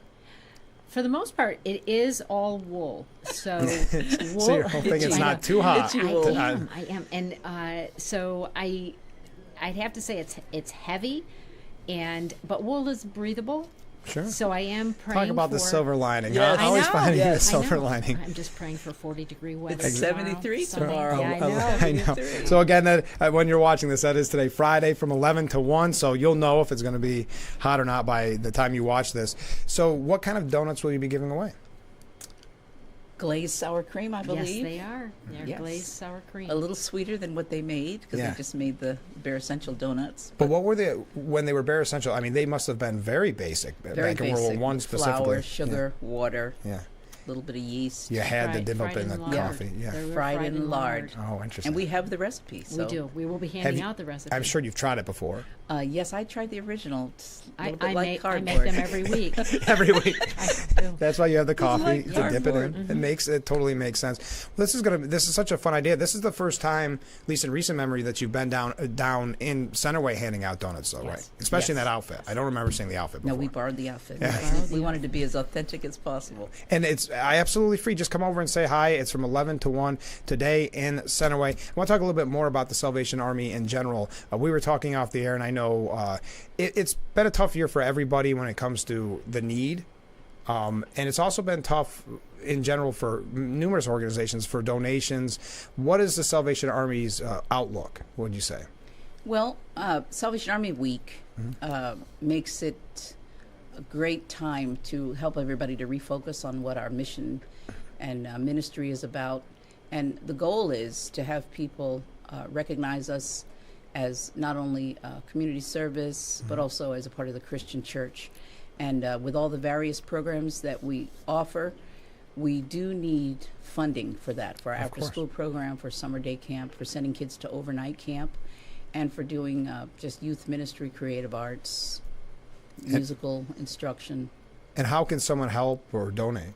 Well, we were hoping that this year, because of our 140th anniversary, that people would consider giving anywhere from $14 to $140. Perfect. And up. Yeah. So come on in today at Centerway, get a donut, and maybe if you're so inclined to give a little money for the Salvation Army, because I think, and I know we talked about it during the telethon, and I've talked about it on the show numerous times with you and others.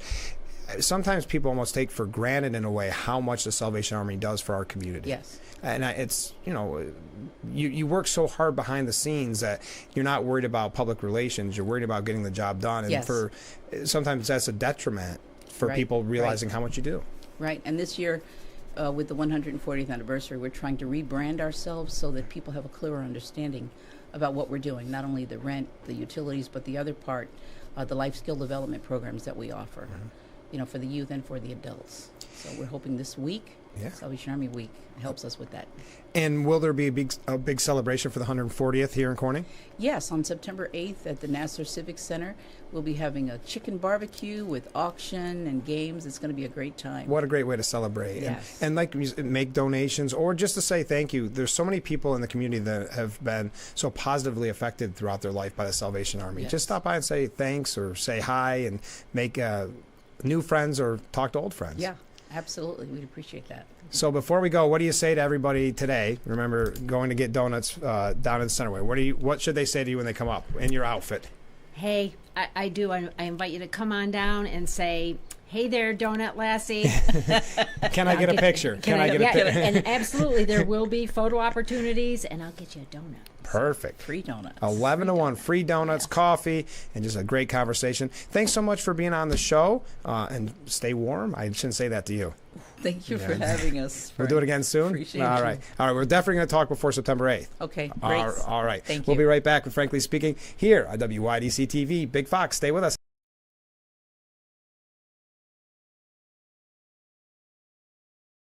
At Arnett Health, we've combined the latest technology with the region's most experienced cancer specialists. At the Fall Cancer Center, our linear accelerator's pinpoint accuracy allows for highly effective radiation therapy. Our chemotherapy patients enjoy the comfort and inspiration offered by our Serenity Garden during treatment. The best technology and the best people caring for you. Arnett Health, it's what we do. Your wallet is always in danger. Criminals can hack your information without you even knowing. Introducing Slim Mint, an ultra-thin RFID blocking wallet that keeps your cards and cash protected. Slim Mint uses the latest RFID blocking technology to prevent thieves from stealing your info. It's ergonomically designed to optimize space and keep your belongings organized. With the auto-locking Slim Mint, your cards and money stay securely in place. It has a built-in cash clip and a flexible outer band to fit your additional cards and cash. Call or click now and get Slim Mint for just $29.99. Order in the next 5 minutes and you'll get an instant $10 discount. So it's only $19.99. But wait, due to rising costs, this may be your last chance to get Slim Mint at this low price. There's a strict limit of 3 Slim Mint wallets while supplies last. Don't wait. Order now. Call 1-800-654-6604. Call or visit slimmintwallet.com. So call 1-800-654-6604. Order now.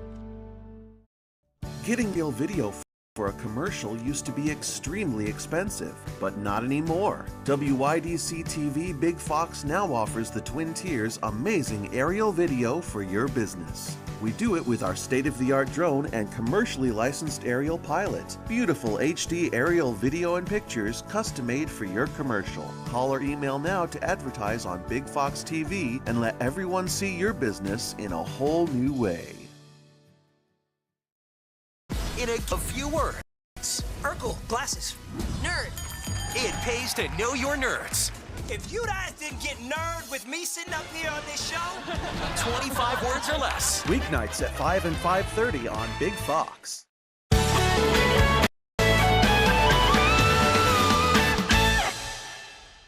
Machado and the Padres battle Acuna Jr. and the Braves. Or the Angels take on the Rangers. It's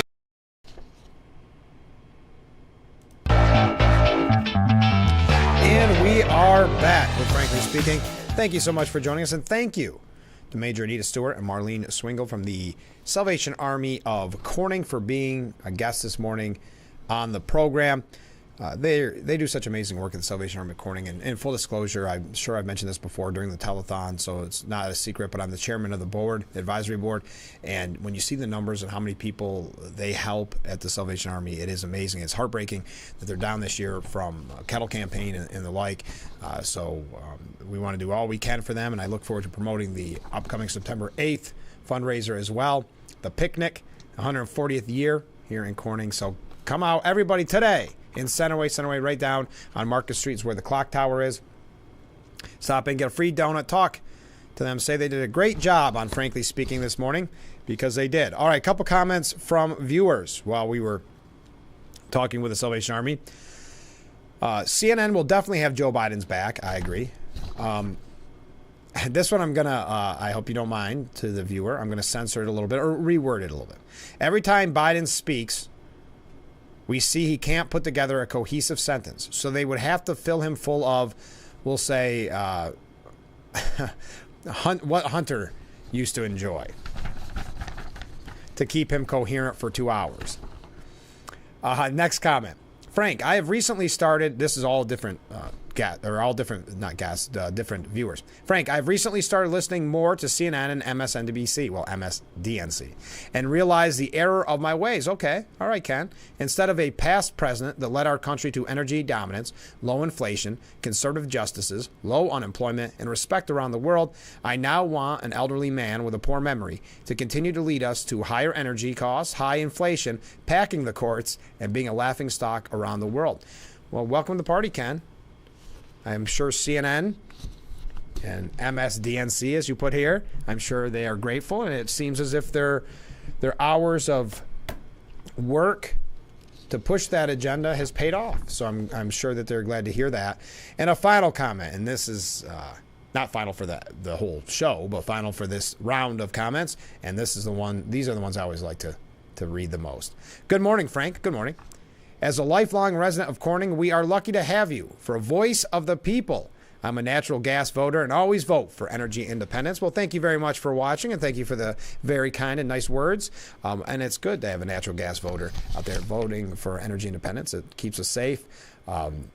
It's a tough state to live in with those beliefs, I'm sure, as we all feel the same way. But it's good to know. And I'm glad when we have, like Assemblyman Phil Palmisano on talking about New York State energy policy. So I appreciate that. I mentioned I would talk about this earlier on, and this is how Donald Trump can use the debates, according to the New York Post, to put Joe Biden away. In deciding to debate Trump, President Biden tactically admitted he's losing right now. This is a Hail Mary gambit to turn the race around. That is a good point. To want to debate so early, to accept the debates so early, it is kind of a showing. It's like before when he got an early endorsement from the unions. I can't remember which union specifically. And that's supposed to be something you save until later. The kind of feel good in the Democrat eyes story that gets you some media attention, not that early on. Now we're saying, we want to debate, admitting, essentially, that his numbers are down. Trump needs to figure out how to steal the deal. That means practicing so he can keep his cool and pull off a performance more like the second 2020 Biden-Trump face-off than the first. That's fair, though, according to CNN, New York Post editorial board, according to CNN, Biden won both, hands down. Continuing, Biden's goal will be to goad Trump into shooting himself in the foot on things like abortion and early voting. That's a very good point as well. Also, that's why they don't want the audience, because they don't want kind of the reaction that Trump gets, because that does help Trump. It's very much like a laugh track on a sitcom. It sometimes tells you when something's funny. In this case, when you hear the audience and they see after Trump says something, it gets your attention, right? But I'll continue. On the first, Trump plainly has his eye on the ball. As he rightly boasted at his Wildwood rally, quote, "We also got an abortion out of the federal government and back to the states. So it's now up to the will of the people in each state, which is where it has to remain unless and until the public comes to some clear national consensus that's unlikely to appear for the foreseeable future. And yes, some states will be more conservatives and others will be more liberal." He specifically flagged the surprisingly progressive choices of Ohio and Kansas voters, going as far as saying, "But that's the way it is. And it's something that we should cherish." America needs a break from needless culture wars, and Trump wants a truce, at least at the national level. That's basically Nikki Haley's position, and likely a main reason she's still drawing major votes in meaningless GOP primaries weeks after she called it quits. But Trump may not see the hidden agenda in Biden's democracy offensive. It's not just about tempting the ex-president into bogging down, relitigating the 2020 vote, but also bid to cover him to keep, to have him keep dumping on early voting, and so depress his own vote total in November. Yeah, Biden would love to see him badmouth early voting. That's why Republicans have been saying, we had it with Joe Semplinsky recently, to vote early, because Democrats like the early voting going their way. So he's hoping in this debate he can also get Trump to talk about 2020 all over again and those type of things. And that, I do think, hurts Trump in the long run. I don't think that helps him with voters on the fence. But continuing. Sorry, every state and local level GOP operative knows they've got to maximize their early vote totals. The Democrats certainly are, and it helped them a lot in 2022 as well as 2020. Don't obsess over some abstract principle. Play to win by the rules as they are, or you might as well be Hillary Clinton, belatedly whining about the Electoral College after she lost. I think that's a fair point, but I'd love to hear your opinion. As our own Michael Goodwin notes, Biden's endless disasters mean the race is now Trump's to lose. If he instead plays his cards calmly and wisely, he could wind up with a crushing win. So I thought that was an interesting piece, and I would love to hear your take. Did you see what Jimmy Fallon said? I'm not a big Jimmy Fallon fan. I know we all have our issues with him. But did you see why his theory, why Biden announced the debates? Jimmy Fallon said on his Tonight Show, quote, "Biden and Trump will meet June 27th on CNN. And one of Biden's debate conditions was not having any audience. So that explains why it's on CNN." I thought that was pretty clever. So you got to give credit where credit is due. We got to take a short break. Stay with us. Keep those comments coming in. We're wrapping things up. We only got a couple breaks, a couple more minutes, about 15 minutes left here on Frankly Speaking. So we'll be right back after this. I'm Marianne Crawford.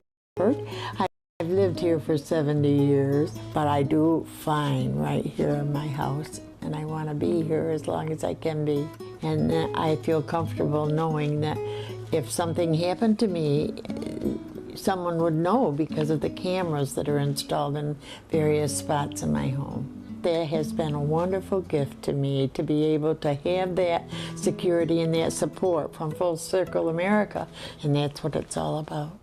You learn pretty fast that there are no shortcuts in racing or in life. So it's no surprise that there aren't any when it comes to hair loss either. One of my first attempts to deal with my own hair loss was a literal shortcut. Thankfully, my wife found Hair Club. I thought that nobody could understand how mortified I was to be losing my hair. So you can imagine how relieving it was to know that Hair Club's experts have already helped so many people with their hair loss. I was shocked that Hair Club had virtually every solution possible. If I had known about Hair Club sooner, I never would have tried any of those overhyped advertised solutions. With over 120 locations, Hair Club is North America's largest provider of complete hair loss solutions. Whether you choose surgical, non-surgical, or restorative solutions, Hair Club has you covered. If you're determined to get your hair back and live the life you deserve, just call Hair Club.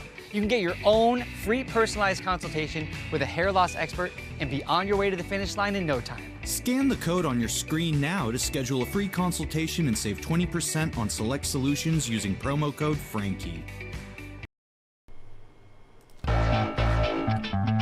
Broadcasting live from the Hesselson studio. That's our beautiful view of Market Street, where today, from 11 to 1, the Salvation Army will be handing out free donuts and coffee right in Centerway Square, where the clock tower is. So I hope that everybody can make it out.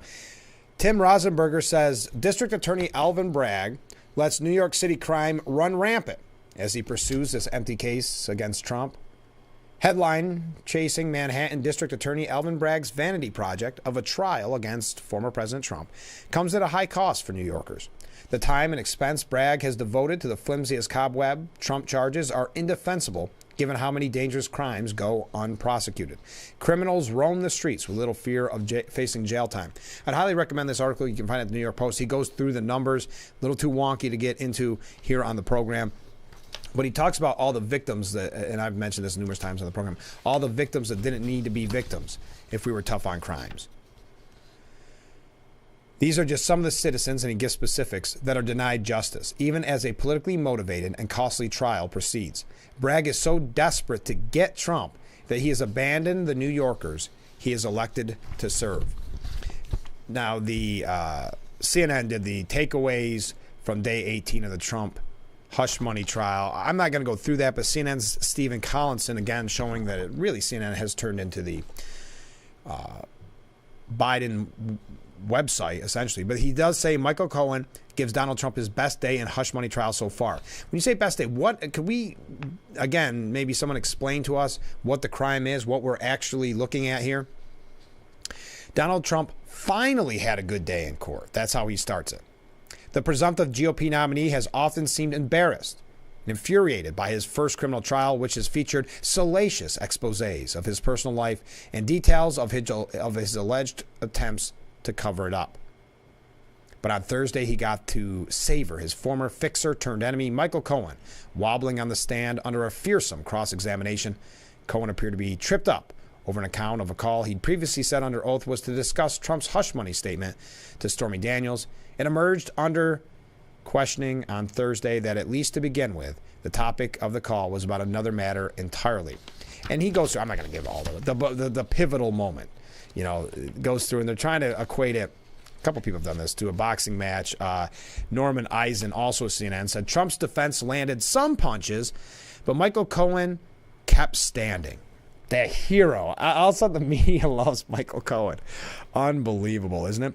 After a rocky start for former President Trump's counsel on Tuesday, the continuation of testimony from the Manhattan criminal trial's star witness Thursday substantially improved in their favor. We finally saw stretches of the defense cross-examination of Michael Cohen that were powerful and effective. Like in a heavyweight boxing match, blows are landed and the defense scored points. But in my view, Cohen stayed on his feet. He was rocked by one blow on the chin, but there was no knockout punch.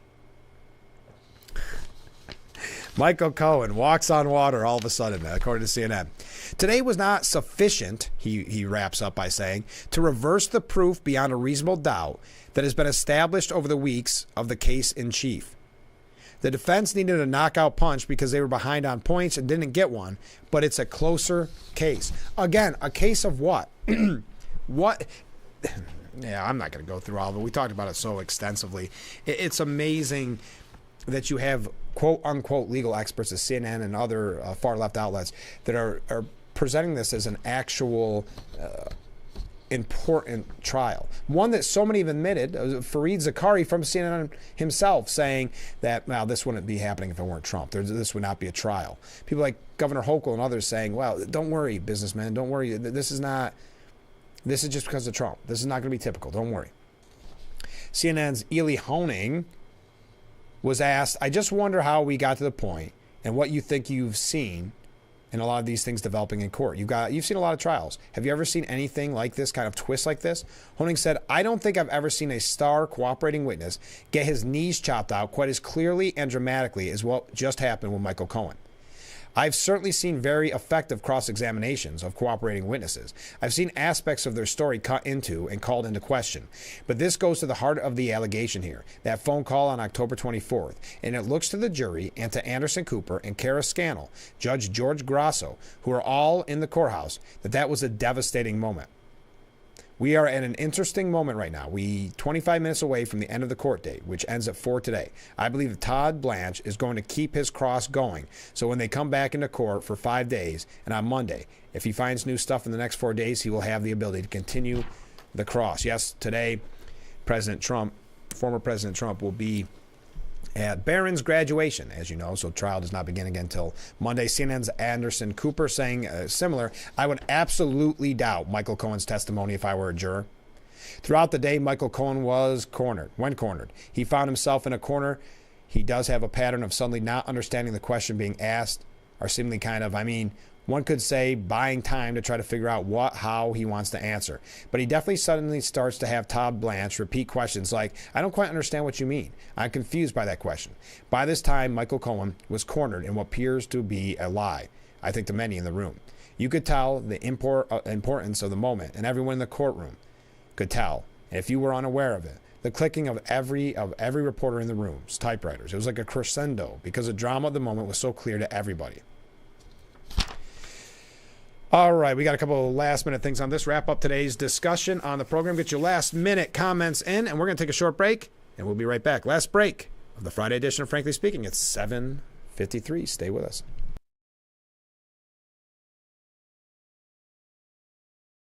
Looks like y'all got a lot of stuff here in your water. You're never going to believe it, but this can filter up to 60 different contaminants from your water. It's all about cleaner drinking water. Dude, that's good water. And that's good water. Now that's good water. That's good water, eh? No matter where you live, there's a Culligan water expert nearby. At Culligan, we think about your water, so you don't have to. Call today to schedule your free water test. The Fox Sports app isn't just any sports app. It's your sports app. For the touchdown! Yeah, yours. Your teams. Your highlights. Your scores. Your stories. Just choose your favorites to get more of what you want. To the end zone! And of course, stream your teams live. The best part is free with your pay TV subscription. Grab your Fox Sports app today. Shell Missy face off in Why can't we watch DuckTales? Because we don't learn anything. Book Smarts versus Street Smarts. Is it working? Are you feeling motivated? Very. It's the battle of twins. Life is so confusing. I always hoped it would be easier for me when I grew up. It's gonna be all right. You're faking. Bazinga. Young Sheldon. Weeknights at 6:30 on Big Fox. And we are back, wrapping up discussion here on Frankly Speaking as we broadcast live from the Hesselson studio. A really good opinion piece by Greg Jarrett at Fox if you want to peruse it. Defense guts Bragg's star witness Cohen for doing what he does best. And he wraps up by saying, perhaps it is Alvin Bragg and his Confederates who should be on trial, not Donald Trump. Jonathan Turley also has a piece of Fox, 3 reasons why jury might acquit president. They are being played as chumps. 1, the prosecutors. First are the prosecutors. Alvin Bragg, originally, as did his predecessor, reject this ridiculous legal theory and further stated that he could not imagine ever bringing a case where he could call Trump's Michael Cohen, let alone take him the entirety of a prosecution. Continuing, Bragg, it goes into too much, but the judge Judge Juan Merchant has been criticized not only because he's a political donor to President Biden, but his daughter is a high-ranking Democrat political operative who's raised millions in campaigns against Trump and the GOP. Merchant, however, was not randomly selected. He was specifically selected for the case due to his handling of an earlier Trump-related case and one after. He has Steve Bannon after, correct? I mean, it's talk about fishy, reeking to high heaven. And the star witness, Michael Cohen's checkered history as a convicted, disbarred serial perjurer, is well known. Representative Dan Goldman is under fire after disclosing that I have met with Cohen a number of times to prepare him. Wow. The fix is in. What will be interesting is how the jury will react when, after casting its verdict, the members learn of these undisclosed associations. This entire production was constructed for the benefit to get them to convict Trump, despite the absence of any clear crime or direct evidence. They were the marks, and like a good grift, the prosecutors were counting that their desire for a Trump conviction would blind them to the con. That's what they're hoping for. And will the jury, at the end of the day, if they decide wrongly in this, will they realize that they were used? Bragg, Colangelo, and others may be wrong. Putting aside the chance that Judge Merchant could summon up the courage to end this case before it goes to jury, the grift may have been a bit too obvious. New Yorkers are a curious breed. Yes, they overwhelmingly hate Trump, but they also universally hate being treated like chumps. When they get this case, they just might look around the table and decide that they are the suckers in a crooked game. Trump is going to attend Barron's graduation from Oxbridge Academy today. The graduation ceremony is private. Did we have everything else? Boy, there's a lot of people, a lot of Trump supporters, politicians at the trial. Yesterday included Andy Biggs, Lauren Boebert, Michael Cloud, Eli Crane, Matt Gaetz, Bob Good, Diane Harshbarger, Ann Paulina Luna, Ralph Norman, Andy Ogles, and Mike Waltz. Oh, we had a couple of New York State issues. The Times Union editorial board said, act now for lasting ethics fix. Oh, by the way, first $3.6 million in New York taxpayer money going to the campaign matching fund. That's headed out the door. So $3.6 million of your hard-earned money going to politicians, whether or not you agree with them. Have a great weekend, everyone. I hope to see you down in Corning in Centerway Square today from 11 to 1 to get that free donut from the Salvation Army. But I do hope that you have a great weekend, fun, safe weekend. Also hope to see you at the memorial today at 6 with Sheriff Allard. All right, last time. I hope you have a great weekend. Stay safe, and we'll be back Monday morning starting at 6 a.m. for Frankly Speaking, only on WYDC TV. Big Fox. We'll see you then.